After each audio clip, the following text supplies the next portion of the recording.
السلام علیکم ورحمۃ اللہ وبرکاتہ۔ الحمد للہ رب العالمین والعاقبۃ للمتقین والصلاة والسلام علی سید الانبیاء والمرسلین وعلی آلہ واصحابہ اجمعین، اما بعد فاعوذ باللہ من الشیطان الرجیم، بسم اللہ الرحمن الرحیم۔ الف لام میم ذالک الکتاب لا ریب فیہ ھدی للمتقین الذین یؤمنون بالغیب ویقیمون الصلاة ومما رزقناہم ینفقون۔ صدق اللہ مولانا العظیم وصدق رسولہ النبی الامین المتین الکریم، ونحن على ذلك لمن الشاہدین والشاکرین والذاکرین والحامدین والحمد للہ رب العالمین۔ آئیے ہم اور آپ سب سے پہلے حضور سرور کائنات، فخر موجودات، باعث تخلیق کائنات احمد مجتبی محمد مصطفیٰ صلی اللہ علیہ وسلم کی بارگاہ بے کس پناہ میں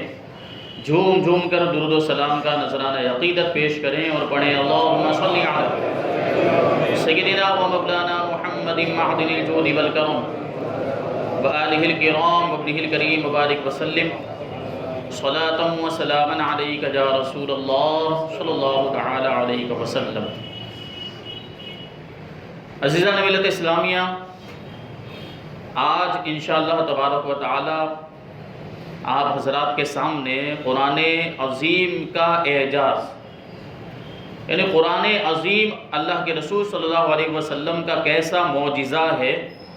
اس کی فضیلت و اہمیت بیان کرنے کی سعادت حاصل کروں گا۔ اللہ تبارک و تعالی ہم سب کو عمل کی توفیق عطا فرمائے۔ یوں تو اللہ تبارک و تعالی نے ہمارے نبی پاک صلی اللہ علیہ وسلم کو بے شمار معجزات عطا فرمائے، اتنے معجزات عطا فرمائے کہ دوسرے کسی نبی کو اتنے معجزات نہیں ملے ہوں گے، بلکہ یہ بھی کہہ سکتے ہیں کہ اللہ تبارک و تعالی نے ہمارے آقا کو سر سے لے کر پاؤں تک معجزہ بنا کر بھیجا۔ تو بے شمار معجزات ہیں، لیکن قرآن پاک کا جو معجزہ ہے وہ امتیازی شان رکھتا ہے، وہ الگ اپنی ایک پہچان رکھتا ہے۔ یہ قرآن پاک کا معجزہ انبیاء کرام کو اللہ تبارک و تعالیٰ نے مختلف زمانوں میں اور مختلف علاقوں میں لوگوں کی ہدایت کے لیے مبعوث فرمایا، اور انبیاء کرام کو معجزات بھی عطا فرمائے جو ان کی نبوت کی دلیل ہوا کرتے تھے، اور انبیاء کرام اپنی امتوں کے سامنے، اپنی قوموں کے سامنے معجزات کو ظاہر کرتے تاکہ وہ نبوت کی دلیل کو دیکھ کر ان پر ایمان لے آئیں اور کفر و شرک سے توبہ کر لیں۔ یہ انبیاء کرام کی معجزات کی شان ہوا کرتی تھی، اور معجزہ کے اندر ایک خاص بات یہ بھی ہوتی تھی گزشتہ زمانوں کے اندر، گزشتہ امتوں کے اندر، کہ ہر نبی کو خاص طور پر وہ معجزہ دیا جاتا تھا اور اس سے تعلق رکھنے والا معجزہ دیا جاتا تھا جس چیز کا اس زمانے میں زیادہ رواج ہوا کرتا تھا۔ جو چیز، جو ہنر یا جو فنکاری لے لیجئے، جس زمانے میں جیسی عروج اور بلندی پر ہوا کرتی اور جیسا کمال بلندیوں پر ہوا کرتا، اسی سے ریلیٹڈ اور اسی سے تعلق رکھنے والا معجزہ اس زمانے کے نبی کو عطا کیا جاتا تھا۔ جیسے قوم سمود، حضرت صالح علیہ السلام کی قوم، یہ پتھروں کو تراشنے میں بڑی ماہر تھی، کہ پتھروں کو تراش کر گھر بناتے تھے، بڑے بڑے محلات بنا لیا کرتے تھے، اور خوبصورت مجسمے اور مورتیاں یہ پتھروں کو تراش کر بنایا کرتے تھے، اور ان کو اپنے اس فن پر اور اپنی اس مہارت پر بڑا جو ہے کہ گھمنڈ تھا، بڑا ناز تھا۔ تو اللہ تبارک و تعالیٰ نے اس قوم کے نبی حضرت صالح علیہ السلام کو ایسا ہی معجزہ عطا فرمایا کہ آپ کے اشارے سے پتھر کی جو چٹان تھی وہ پھٹ گئی، اور اس سے ایک اونٹنی، ایک زندہ اونٹنی برآمد ہوئی، اور وہ اونٹنی جو پتھر سے نکلی تھی وہ اس قوم کے سامنے کھانا بھی کھایا کرتی تھی اور پانی بھی پیا کرتی تھی۔ جب حضرت صالح علیہ السلام کی قوم نے یہ معجزہ دیکھا تو ان میں سے اکثر جو لوگ تھے وہ کلمہ پڑھ کے مسلمان ہو گئے۔ سبحان اللہ۔ تو دیکھیں اس زمانے میں پتھر کو تراشنے کا، پہاڑوں کو تراش کر محل اور گھر بنانے کا رواج تھا، تو معجزہ بھی ایسا عطا فرمایا گیا کہ اسی پہاڑ سے جس کے اندر وہ محل بنا بناتے تھے، جس سے وہ مورتیاں بنایا کرتے تھے، ایک اونٹنی اللہ تبارک و تعالیٰ نے معجزے کے طور پر نکال کر دکھا دیا کہ نبی کا جو معجزہ ہوتا ہے وہ زمانے کے اعتبار سے بھی ہوتا ہے، اور ان کے پاس جو مہارت ہوتی ہے وہ اس کا جواب ہوا کرتا ہے، اور نبی کے معجزے کا پھر ان کے پاس کوئی جواب نہیں ہوتا، اس کا مقابلہ کرنے کی ان کے پاس کوئی طاقت نہیں ہوتی۔ تو وہ بڑے ماہر تھے، مورتیاں بنانے کے بڑے ماہر تھے، اور پہاڑوں کو تراش کر محل بنا لیا کرتے تھے، لیکن اونٹنی بنانے کی طاقت ان کے اندر نہیں تھی، یعنی زندہ اونٹنی وہ کبھی پہاڑوں سے نہیں بنا سکتے تھے۔ پہاڑوں سے بنتا اگر تو مورتی بن سکتی تھی، اونٹنی کا ایک جو ہے کہ اسٹرکچر بن سکتا تھا، لیکن زندہ اونٹنی کون بنا سکتا ہے؟ یہ تو ایک نبی کا معجزہ ہی ہو سکتا ہے۔ تو اس کا مقابلہ کرنے کی کسی کے اندر طاقت نہیں تھی، تو ان کو یہ بات سمجھ میں آ گئی کہ یہ نبی کا معجزہ ہے، اور جس کو یہ معجزہ عطا کیا گیا ہے وہ اللہ کا نبی ہے، اس لیے کلمہ پڑھ کے مسلمان ہو گئے۔ حضرت موسیٰ علیہ السلام کے دور میں دیکھیں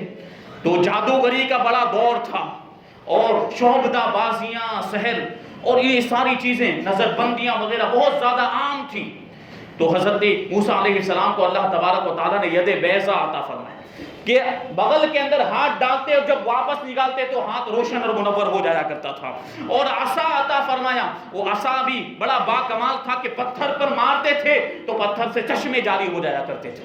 یہ حضرت موسیٰ علیہ السلام کو معجزہ عطا فرمایا، اور اس معجزے کے سامنے سارے جادوگروں کی جادوگریاں، ان کے طلسمات مغلوب ہو گئے۔ حضرت موسیٰ علیہ السلام کا معجزہ غالب آیا، اور جو فرعون تھا اس کی خدائی کا جو باطل بت تھا وہ مسمار ہو گیا، اور اس کی خدائی کا جنازہ نکل گیا، بلکہ یہ جو جادوگر تھے وہ خود کلمہ پڑھ کے مسلمان ہو گئے۔ قرآن مجید کے اندر یہ واقعہ ذکر کیا گیا کہ جب حضرت موسیٰ علیہ السلام فرعون کے دربار میں گئے اور اس کی خدائی کو چیلنج کیا کہ تو اپنے آپ کو خدا کہتا ہے، تو خدا کہلانے کے لائق نہیں ہے، اور حقیقی معبود کی عبادت کی طرف اس کو بلایا، لیکن وہ سرکش اور مغرور کہنے لگا کہ تم تو جادوگر ہو۔ حضرت موسیٰ علیہ السلام نے ید بیضا کا جب اسے معجزہ دکھایا تو حضرت موسیٰ علیہ السلام کو معاذ اللہ اس نے جادوگر کہہ دیا، اور پھر اپنی سلطنت کے سارے جادوگروں کو اس نے جمع کیا کہ ہر علاقے سے جادوگر میرے دربار میں حاضر ہو جائیں، اور ان کو خوب انعام و اکرام دینے کا اس نے وعدہ کیا۔ اب سارے ماہر جادوگر، بڑے بڑے جادوگر سب جمع ہو گئے، اور اپنی لاٹھیاں، رسیاں، اپنی ٹوکریاں، اپنا سارا جادو کا سامان لے کر میدان میں پہنچ گئے۔ ادھر حضرت موسیٰ علیہ السلام بھی اس حق و باطل کے معرکے میں اپنا عصا لے کر پہنچ گئے جو اللہ تبارک و تعالیٰ نے معجزے کے طور پہ آپ کو عطا فرمایا تھا۔ اب ہوا یہ کہ بڑی تعداد میں لوگ ابھی جمع ہو گئے اس مقابلے کو دیکھنے کے لیے۔ اب فرعون نے حکم دیا کہ جادوگروں کو کہ اپنے جادو کا تم کمال دکھاؤ، اپنی شعبدہ بازیاں دکھاؤ، نظر بندی کی تم خوبیاں دکھاؤ۔ اب جادوگروں نے کیا کیا کہ ان کے پاس جو بھی رسیاں تھیں، جو بھی لاٹھیاں تھیں، وہ میدان میں ڈال دی۔ اب ان کے جادو کا اثر ایسا ہوا کہ لوگوں کو ایسا محسوس ہونے لگا، حقیقت میں وہ لاٹھیاں سانپ نہیں بنی تھی، لیکن یہ نظر بندی تھی کہ وہاں پر جتنے بھی موجود تھے ان سب کو یہ محسوس ہوا کہ وہ لاٹھیاں اور رسیاں سانپ بن چکی ہیں۔ اب پورا میدان سانپوں سے بھر گیا، اور وہاں پر دیکھنے والے لوگوں نے جب یہ بات دیکھی اور یہ جادو کی شعبدہ بازی اور نظر بندی دیکھی تو سب حیران رہ گئے۔ لیکن اللہ تبارک و تعالیٰ نے حضرت موسیٰ علیہ السلام سے ارشاد فرمایا، قُلْنَا لَا تَخَفْ إِنَّكَ أَنْتَ الْأَعْلَىٰ، اے موسیٰ خوف کرنے کی ضرورت نہیں ہے، ڈرنے کی ضرورت نہیں ہے، تم ہی غالب آؤ گے۔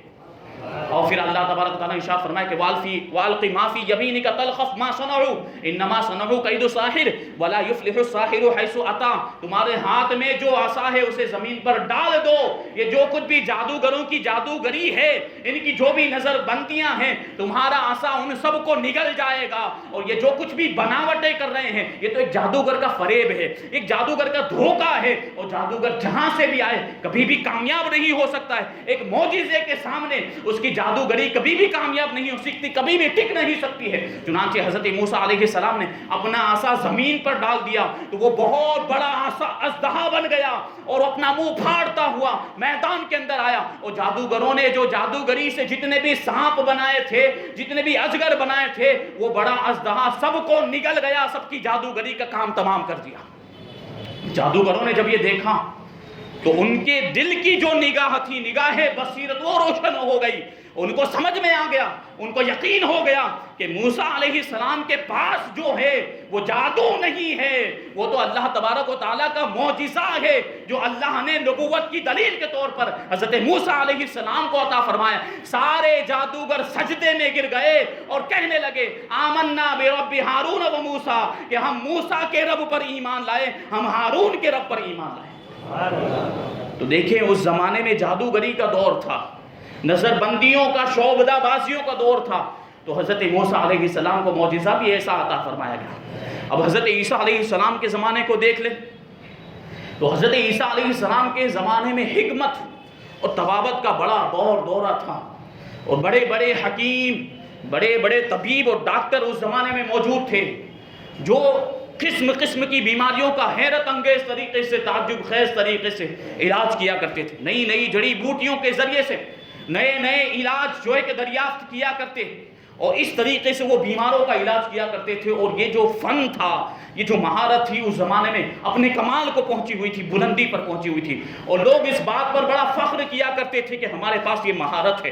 ہمارے پاس یہ فن ہے۔ تو اللہ تبارک و تعالیٰ نے حضرت عیسیٰ علیہ السلام کو جو معجزہ عطا فرمایا وہ ایسا ہی معجزہ تھا جو ان کی ان ساری مہارتوں کا جواب ہو سکے، اور ان کے پاس حضرت عیسیٰ کے معجزے کا مقابلہ کرنے کی طاقت ہی نہ رہے۔ چنانچہ حضرت عیسیٰ علیہ السلام اپنے قوم کے طبیبوں کے پاس آئے، اپنی قوم کے حکیموں کے پاس آئے جو اس زمانے کے ڈاکٹر تھے، سرجن تھے، ان کے پاس آئے اور آ کر کہنے لگے انی قد جئتکم بآیۃ من ربکم انی اخلق لکم من الطین کآیۃ الطیر فتکونوا طیرا بإذن اللہ وأبرئ الأکمہ والابرص وأحیی الموتى بإذن اللہ۔ اے لوگوں، میں تمہارے پاس تمہارے رب کی جانب سے ایک معجزہ لے کر آیا ہوں کہ میں مٹی سے ایک پرندے کی شکل بناتا ہوں، پھر اس میں پھونک مارتا ہوں تو وہ پرندہ بن جایا کرتا ہے، اور میں مادرزاد اندھوں کو اور مادرزاد کوڑیوں کو شفا دے دیا کرتا ہوں، اور اللہ کے حکم سے مردوں کو زندہ کر دیا کرتا ہوں۔ اب ان کے پاس مختلف بیماریوں کا علاج تو تھا، بہت سی بیماریوں کی دوائی تھی ان کے پاس، لیکن پرندہ بنانے کی طاقت ان کے پاس نہیں تھی کہ مٹی سے پرندہ بنا لے، اس میں جان پھونک دے، روح پھونک دے، یا مردوں کو زندہ کرنے کی کوئی دوائی ان کے پاس نہیں تھی۔ تو سب نے تسلیم کر لیا کہ یقیناً یہ ایک نبی کا معجزہ ہی ہو سکتا ہے، اور سب کلمہ پڑھ کے مسلمان ہو گئے۔ تو یہ شان ہوتی ہے۔ اور اسی طریقے سے دیکھیں جب ہمارے آقا حضور رحمت عالم صلی اللہ علیہ وسلم کا زمانہ آیا، جب آپ کو اللہ تبارک و تعالیٰ نے لوگوں کی ہدایت کے لیے مبعوث فرمایا، تو ملک عرب کے اندر فصاحت و بلاغت کا دورہ تھا۔ عربی زبان کو لیتے ہوئے، شعر و شاعری کو لیتے ہوئے بڑا جو ہے کہ بازار گرم تھا، اور فصاحت و بلاغت کا معاملہ یہ تھا۔ فصاحت و بلاغت یعنی زبان کی مہارت کہ کس بات کو کس طریقے سے کس خوبی کے ساتھ بیان کیا جائے، اور شعر و شاعری میں، قصیدے لکھنے میں ان کا معاملہ یہ تھا کہ بڑے بڑے جو شاعر تھے، جو فصیح لوگ اس زمانے کے جو فصحائے عرب تھے، ان کے قصیدے خانہ کعبہ کی دیوار پر لٹکا دیے جاتے اور چیلنج کیا جاتا کہ کون ہے جو ایسا قصیدہ لکھ کر لائے، کون ہے جو ایسی شعر و شاعری لکھ کر لائے۔ یہ معاملہ تھا اس زمانے میں فصاحت و بلاغت کا اور زبان دانی کا، کہ ان کو اپنی زبان کی خوبیوں پر بڑا فخر تھا۔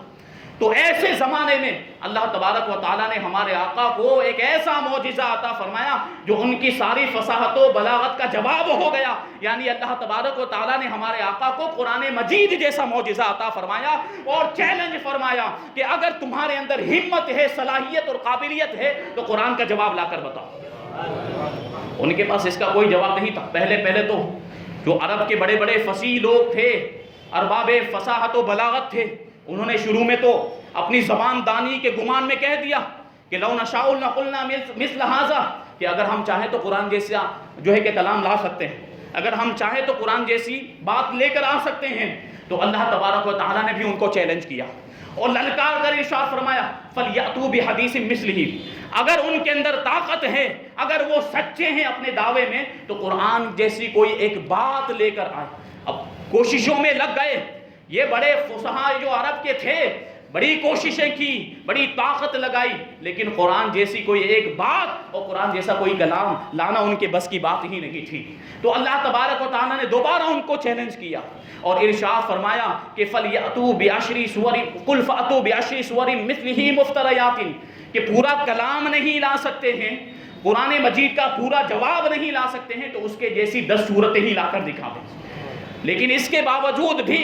وہ 10 صورتیں بھی نہیں لا سکے. تو اللہ تبارک و تعالیٰ نے پھر اور للکار کر چیلنج کیا کہ وَإِن كُنتُمْ فِي رَيْبٍ مِّمَّا نَزَّلْنَا عَلَىٰ عَبْدِنَا فَأْتُوا بِسُورَةٍ مِّن مِّثْلِهِ وَادْعُوا شُهَدَاءَكُم مِّن دُونِ اللَّهِ إِن كُنتُمْ صَادِقِينَ. کہ 10 صورتیں نہیں لا سکتے, پورا قرآن مجید جیسا دوسرا کلام نہیں لا سکتے ہیں, تو اگر تمہیں اس میں شک ہے جو ہم نے اپنے خاص بندے محمد صلی اللہ علیہ وسلم پر نازل کیا ہے, تو تم اس کے جیسی ایک ہی صورت لا کر دکھا دو اگر تم اپنے دعوے میں سچے ہو, اور اللہ کے سوا اپنے سارے حمایتیوں کو, اپنے سارے مددگاروں کو بلا لو. اور پھر انہوں نے کوششیں کی, سب نے جمع ہو کر قرآن کے مثل ایک صورت لانے کی کوشش کی, لیکن ایک صورت بھی نہیں لا سکے. اور اللہ تبارک و تعالیٰ نے پھر چوتھی مرتبہ ان کو چیلنج کیا اور ارشاد فرمایا کہ قُلْ لَئِنِ اجْتَمَعَتِ الْإِنسُ وَالْجِنُّ عَلَىٰ أَن يَأْتُوا بِمِثْلِ هَٰذَا الْقُرْآنِ لَا يَأْتُونَ بِمِثْلِهِ وَلَوْ كَانَ بَعْضُهُمْ لِبَعْضٍ ظَهِيرًا. کہ اگر اے محبوب آپ فرما دیجئے کہ اگر سارے انسان اور سارے جنات بھی جمع ہو جائیں, سب ایک دوسرے کے مددگار ہو جائیں اور اس چیز میں ایک دوسرے کی مدد کریں, تب بھی قرآن جیسا دوسرا کلام نہیں لا سکتے. 4 مرتبہ اللہ تبارک و تعالیٰ نے فصحائے عرب کو چیلنج کیا کہ قرآن کے مثل لا کر دکھاؤ, اور پھر اللہ تبارک و تعالیٰ نے اس کے باوجود ارشاد فرمایا کہ وَإِن لَّمْ تَفْعَلُوا وَلَن تَفْعَلُوا فَاتَّقُوا النَّارَ الَّتِي وَقُودُهَا النَّاسُ وَالْحِجَارَةُ أُعِدَّتْ لِلْكَافِرِينَ. اور اگر تم ایسا نہ کر سکو, یعنی اگر تم قرآن کے جیسا دوسرا کلام نہ لا سکو, قرآن کے مثل دوسری کوئی آیت یا سورت نہ لا سکو, اور ہم کہہ دیتے ہیں کہ قیامت تک نہیں لا سکو گے, تو اس آگ سے ڈرو جس کا ایندھن آدمی اور پتھر ہیں, جو کافروں کے لیے تیار کی گئی ہے, قرآن کا انکار کرنے والوں کے لیے تیار کی گئی ہے. تو اللہ تبارک و تعالیٰ نے ایسی وعید, شدید وعید فرمائی اور ایسا ولولہ انگیز چیلنج قرآن مجید کے اندر اللہ تبارک و تعالیٰ نے فصحائے عرب کو دیا. اب سوچیں آپ کہ وہ عرب کے لوگ جو عربی زبان کے اندر بڑے ماہر تھے اور ان کو بڑا ناز تھا اپنی مہارت پر. اب دیکھیں کسی نے ایک مرتبہ, میں نے ابھی عرض کیا کہ ان کے قصیدے خانہ کعبہ کی دیواروں پر لٹکے ہوتے اور چیلنج لکھا رہتا کہ کون ہے جو اس کے جیسا دوسرا قصیدہ لکھ کر لائے. اب کسی نے پورا قرآن مجید تو ایک طرف صرف سورہ کوثر یعنی انا اعطیناک الکوثر جو قرآن مجید کی سب سے چھوٹی سورت ہے, وہ سورت لے کر خانہ کعبہ کی دیوار پر لٹکا دیا اور لوگوں کو چیلنج کیا کہ کون ہے جو ایسی سورت لے کر آئے. اب جو بھی آتا دیکھتا اور چلا جاتا کہ ہمارے بس کی بات نہیں ہے. کسی نے, کوئی بہت بڑا شاعر وہاں سے گزرا, اس نے بھی غور و فکر کیا کہ یہ چھوٹی سی صورت سے 3 آیتیں اس کے اندر موجود ہیں, اس کا جواب لانے کی کوشش کریں. اس نے کوشش کی, خوب محنت کی اور خوب اپنا دماغ لگایا, لیکن اس کے باوجود جب اس سے کوئی جواب نہ بن سکا تو اس نے آخر میں ایک جو ہے کہ لائن نیچے بڑھا دی کہ انا اعطیناک الکوثر فصل لربک وانحر ان شانئک هو الابتر لیس ھذا کلام البشر. کہ یہ کسی انسان کا کلام ہو ہی نہیں سکتا ہے, یہ تو اللہ تبارک و تعالیٰ کا کلام ہے. یہ شان ہے قرآن مجید کی. اور اللہ تبارک و تعالیٰ نے ارشاد فرما دیا کہ لن تفعلوا, قیامت تک اس کی مثال نہیں لا سکتے. اور آج 1450 سال گزر چکے ہیں, عرب کے لوگوں نے بھی خوب کوششیں کی اس زمانے میں بھی, اور آج تک دوسری قومیں اور کفار و مشرکین کوشش کر رہے ہیں, کرتے رہیں گے, لیکن قیامت تک کوئی بھی قرآن کا جواب نہیں لا سکتا ہے, کیونکہ قرآن اللہ تبارک و تعالیٰ کا کلام ہے اور نبی پاک صلی اللہ علیہ وسلم کا معجزہ ہے. اور قرآن اور جو اللہ کا کلام ہوتا ہے اس کا کوئی مثل نہیں اور اس کی کوئی نقل نہیں کر سکتا, اس کی کوئی کاپی نہیں کر سکتا ہے. اور جو معجزہ ہوتا ہے اس کی بھی نقل نہیں کی جا سکتی, اس کی بھی کاپی نہیں کی جا سکتی. ایک کسوٹی آپ کو دے رہا ہوں, ایک معیار, کہ اللہ تبارک و تعالیٰ کی بنائی ہوئی جو چیز ہوتی ہے اس کی نقل نہیں کی جا سکتی, اس کی مثال نہیں بنائی جا سکتی. نقل اس چیز کی جا سکتی ہے, کاپی اس چیز کی جا سکتی ہے جو انسان کی بنائی ہوئی. اللہ کی بنائی ہوئی چیز کی مثال نہیں بنائی جا سکتی, اس کی نقل نہیں کی جا سکتی, اس کی کاپی نہیں بنائی جا سکتی. آپ دیکھیں تو آج کے زمانے میں اگر امریکہ چاند پر جانے کے لیے راکٹ بناتا ہے تو دوسرے ہی دن روس اس کی نقل کرتے ہوئے دوسرا راکٹ بنا لیتا ہے. اگر امریکہ کوئی ایٹم بم بنا لیتا ہے یا ہائیڈروجن بم بناتا ہے تو روس بھی اس کے مقابلے میں ایٹم بم بنا لیا کرتا ہے یا ہائیڈروجن بم بنا لیا کرتا ہے. اگر امریکہ بڑے بڑے ہوائی جہاز بناتا ہے تو اس کے مقابلے میں دوسرے ملک کے لوگ بھی بڑے بڑے ہوائی جہاز اور ایروپلین بنا لیا کرتے ہیں. لیکن اگر سوچیں, ایک مچھر کا پر اگر ٹوٹ جائے جائے تو یہ امریکہ اور روس تو کیا ہے، پوری دنیا کے سائنسداں بھی مل کر مچھر کا پر دوبارہ نہیں بنا سکتے، کیونکہ یہ ہوائی جہاز جو ہے، یہ راکٹ ہے، ایٹم بم، یہ انسانوں کے بنائے ہوئے ہیں، لیکن مچھر کا پر یہ اللہ تبارک و تعالیٰ کا بنایا ہوا ہے۔ تو ہزاروں کوششوں کے باوجود بھی یہ اتنے عاجز ہیں، پوری دنیا کے سائنسداں، اتنا علم کا دبدبہ ہونے کے باوجود یہ مچھر کا پر دوبارہ بنا کر مچھر کو اڑا نہیں سکتے ہیں۔ تو اس سے ثابت ہو گیا کہ جو چیز اللہ کی بنائی ہوئی ہوتی ہے اس کی کاپی نہیں کی جا سکتی۔ اب انسان ہی کو دیکھ لیں، کیا انسان جیسا کوئی دوسرا انسان بنا سکتا ہے؟ انسان تو بڑی چیز ہے، یہ آنکھ ہی لے لیجئے، کیا ایسی آنکھ آج تک کوئی بنا سکا ہے؟ کوئی بھی سائنسداں نہیں بنا سکا ہے، کیونکہ یہ اللہ تبارک و تعالیٰ کی بنائی ہوئی چیز ہے، اور جو اللہ کی بنائی ہوئی چیز ہوتی ہے اس کی نقل نہیں کی جا سکتی، اس کی کاپی نہیں کی جا سکتی ہے۔ تو قرآن مجید کو بھی دیکھ لیں آپ، اس کسوٹی پر اور اس معیار پر پرکھیں کہ دنیا کی ساری کتابوں کی نقل کی جا سکتی ہے، دنیا کی ساری کتابوں کی کاپی کی جا سکتی ہے۔ یہ کاپی رائٹس کے معاملات ہوتے ہیں، یہ سرقہ بازی کے معاملات ہوتے ہیں۔ کتاب کے مصنفین کیس کر دیتے ہیں کہ میری کتاب کی نقل کی گئی، کیونکہ دنیا کی کتابوں کی نقل کرنا ممکن ہے، کاپی کرنا ممکن ہے، لیکن قرآن پاک کی کاپی کرنا، اس کی نقل کرنا ممکن ہی نہیں ہے، کیونکہ جو دنیا کی کتابیں ہیں وہ انسانوں کی لکھی ہوئی ہیں، لیکن جو قرآن مجید ہے یہ اللہ تبارک و تعالیٰ کا کلام ہے اور نبی پاک صلی اللہ علیہ وسلم کا معجزہ ہے۔ اور یہ شان ہے قرآن عظیم کی،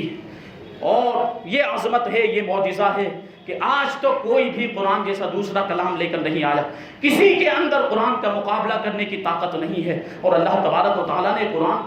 قرآن مجید کے اندر بڑی تاثیر بھی رکھی، جو اس کی تلاوت کرتا ہے یا قرآن عظیم کو جو سن لیا کرتا ہے اس کی دل کی کیفیت تبدیل ہو جایا کرتی ہے۔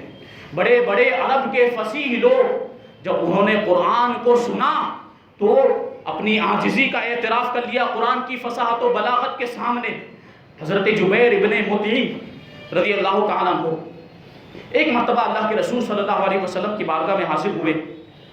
اللہ کے رسول صلی اللہ علیہ وسلم نماز فجر کے اندر سورہ طور کی تلاوت کر رہے تھے۔ حضرت جبیر ابن مطعم اس وقت تک ایمان نہیں لائے تھے، وہ کھڑے ہو کر سننے لگے قرآن مجید کی تلاوت۔ جب اللہ کے رسول صلی اللہ علیہ وسلم آیت کریمہ ان عذاب ربک لواقع ما له من دافع، اس آیت پر پہنچے کہ جب اللہ کا عذاب آئے گا تو پھر کوئی اس عذاب سے بچانے والا نہیں ہوگا، تو حضرت جبیر ابن مطعم کے کان میں جب اس آیت کی آواز پہنچی تو وہ کہنے لگے کہ مجھے ایسا محسوس ہوا کہ اللہ تبارک و تعالیٰ کا عذاب میری طرف لپک رہا ہے، اور خوف الہی کی وجہ سے میرے جسم کی بوٹی بوٹی اور میرا ایک ایک بال لرزنے لگا اور کانپنے لگا۔ حضرت جبیر ابن مطعم فوراً کلمہ پڑھ کے مسلمان ہو گئے۔ یہ قرآن مجید کی تاثیر ہے، اس کی تلاوت کی تاثیر۔ پھر دیکھیں کہ پڑھنے والا بھی کون تھا، پڑھنے والے اللہ کے رسول صلی اللہ علیہ وسلم تھے، تو ظاہر سی بات ہے اس میں تاثیر تو ہونی تھی۔ حضرت عمر کا واقعہ کس کو نہیں معلوم؟ حضرت عمر رضی اللہ تعالیٰ عنہ اسلام لانے سے پہلے اللہ کے رسول صلی اللہ علیہ وسلم کے قتل کرنے کے در پہ ہو گئے تھے، تلوار لے کر نکلے اللہ کے رسول صلی اللہ علیہ وسلم کو معاذ اللہ قتل کرنے کے لیے۔ راستے میں کسی نے بتایا کہ پہلے اپنی بہن اور اپنے بہنوئی کی خبر لو، وہ مسلمان ہو گئے۔ جب حضرت عمر رضی اللہ تعالیٰ عنہ اپنی بہن کے گھر پہنچے تو وہ سورہ طٰہٰ کی آیتوں کی تلاوت کر رہے تھے۔ حضرت عمر رضی اللہ تعالیٰ عنہ نے جب ان آیتوں کو دیکھا، آپ کی دل کی دنیا میں ایسا انقلاب پیدا ہوا کہ جن کا سر قلم کرنے کے لیے نکلے تھے انہی کے قدموں میں سر رکھ کر پوری زندگی سر قربان کرنے کا وعدہ کر رہے ہیں۔ یہ قرآن کی تاثیر تھی۔ اسی طریقے سے عتبہ ابن ربیعہ جو خطیب قریش تھا عرب کے اندر، اور قریش کے قبیلے کے اندر بہت بڑا مقرر تقریر کرنے والا صاحب البیان اور فصیح اللسان تھا، جب اس نے اللہ کے رسول صلی اللہ علیہ وسلم کی زبان مبارک سے سورہ حامیم کی چند آیتیں سنی تو وہ دہشت سے اچھل گیا اور کانپتا ہوا، لرزتا ہوا جو ہے کہ قریش کے سرداروں کے پاس آیا اور آ کر کہنے لگا کہ محمد صلی اللہ علیہ وسلم جو کچھ پڑھتے ہیں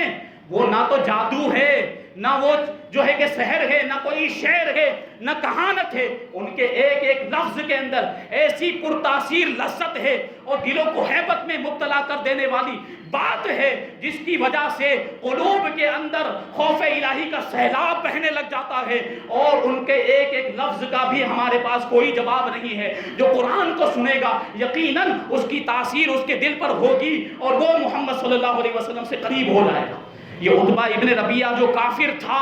اس نے بھی اس بات کا اعتراف کیا کہ قرآن مجید کے اندر پہلے تو یہ لوگ قرآن کو شعر کہہ دیا کرتے تھے، جادو کہہ دیا کرتے تھے، لیکن عتبہ ابن ربیعہ نے اس بات کا اعتراف کیا کہ کسی شعر میں یہ تاثیر نہیں ہوتی، جادو میں یہ تاثیر نہیں ہوتی ہے جو اللہ تبارک و تعالیٰ نے قرآن مجید کے اندر تاثیر عطا فرمائی۔ ثعلبہ، زواد ابن ثعلبہ نام کے ایک صحابی، یہ بھی پہلے مسلمان نہیں تھے، قبیلہ ازد سے ان کا تعلق، یہ بھی حکیم تھے اور جراحی کا کام کیا کرتے تھے، یہ سرجن تھے، آپریشن کیا کرتے تھے۔ یہ بھی ایک مرتبہ اللہ کے رسول صلی اللہ علیہ وسلم کی بارگاہ میں حاضر ہوئے مکہ مکرمہ میں، اور مکہ مکرمہ میں شروع میں جب اللہ کے رسول صلی اللہ علیہ وسلم نے اعلان نبوت فرمایا تھا تو کفار و مشرکین نے معاذ اللہ کے رسول صلی اللہ علیہ وسلم کو مجنون مشہور کر دیا تھا، اور جو شرارت کرنے والے بچے تھے ان کو آگ کے پیچھے لگا دیا تھا۔ دیکھیں کیسی کیسی تکلیفیں برداشت کی ہیں اللہ کے رسول صلی اللہ علیہ وسلم نے ہم تک اسلام کو پہنچانے میں، ہم کیا کر سکتے ہیں؟ ایسی دیکھیں مشقتیں اٹھائی، تو وہ جو بچے تھے وہ کنکر مارا کرتے تھے آپ کو اور طرح طرح کی تکلیفیں پہنچایا کرتے تھے۔ جب زواد ابن ثعلبہ نے دیکھا کہ محمد صلی اللہ علیہ وسلم مکہ کی گلیوں سے گزر رہے ہیں، ان کے پیچھے لڑکوں کا غول ہے جو ان کو ستا رہے ہیں اور ان کے بارے میں مشہور ہو گیا ہے کہ یہ مجنون ہے، تو زواد ابن ثعلبہ قریب گئے، جو طبیب تھے، ڈاکٹر تھے، اور آ کر کہنے لگے، جب انہوں نے یہ حالات دیکھے تو ان کو بھی لگا کہ معاذ اللہ کے رسول صلی اللہ علیہ وسلم مجنون ہیں، تو وہ کہنے لگے کہ میں جنون کا بھی علاج کیا کرتا ہوں، میں پاگل پن کا بھی علاج کیا کرتا ہوں۔ ذرا سوچے تو، جو دنیا کو بیماریوں سے بچانے کے لیے آیا تھا، جو دنیا کے سارے بیماروں کو شفا دینے کے لیے آیا تھا، وہ مجنون کیسے ہو سکتا تھا؟ وہ پاگل کیسے ہو سکتا تھا؟ اللہ کے رسول صلی اللہ علیہ وسلم نے زواد ابن ثعلبہ کے سامنے قرآن کی چند آیتیں تلاوت کی، اس تلاوت کو سننا تھا کہ زواد ابن ثعلبہ کے دل پر وہ اثر ہوا کہ جو کافر تھے، ابھی تک اسلام نہیں لائے تھے، کلمہ پڑھ کے وہ بھی اسلام کے دائرے میں داخل ہو گئے۔ یہ قرآن مجید کی تاثیر ہے، یہ ایسا عظیم جو ہے کہ کلام ہے، یہ نبی پاک صلی اللہ علیہ وسلم کا ایسا معجزہ ہے جو اس امت کو خاص طور پر عطا کیا گیا ہے، تو ہمیں اس کی قدر کرنی ہے، ہمیں اس کے حقوق کو ادا کرنا ہے، ہمیں اس کی تلاوت کرنی ہے، اس کو سمجھنا ہے اور اس پر عمل کرنا ہے، اس کے حلال کو حلال جاننا ہے، اس کے حرام کو حرام جاننا ہے، اس میں جو احکام بیان کیے گئے اس پر عمل کرنا ہے۔ قرآن مجید کل قیامت کے دن سفارش کرے گا، لیکن کن لوگوں کی سفارش کرے گا؟ جو قرآن کے حقوق کو ادا کرتے ہیں، جو قرآن کی تلاوت کرتے ہیں، صحیح طور پر قرآن مجید کو صحیح تلفظ کے ساتھ پڑھتے ہیں، اس کو سمجھنے کی کوشش کرتے ہیں، پھر اس پر عمل کرتے ہیں، ایسے لوگوں کی شفاعت کرے گا کل قیامت کے دن قرآن مجید۔ تو اگر ہم چاہتے ہیں کہ قرآن ہماری بھی شفاعت کرے تو ہمیں بھی چاہیے کہ قرآن مجید کو صحیح طور پر پڑھنے کی کوشش کریں اور صحیح طور پر سمجھنے کی کوشش کریں۔ اللہ تبارک و تعالی ہم سب کو عمل کی توفیق عطا فرمائے۔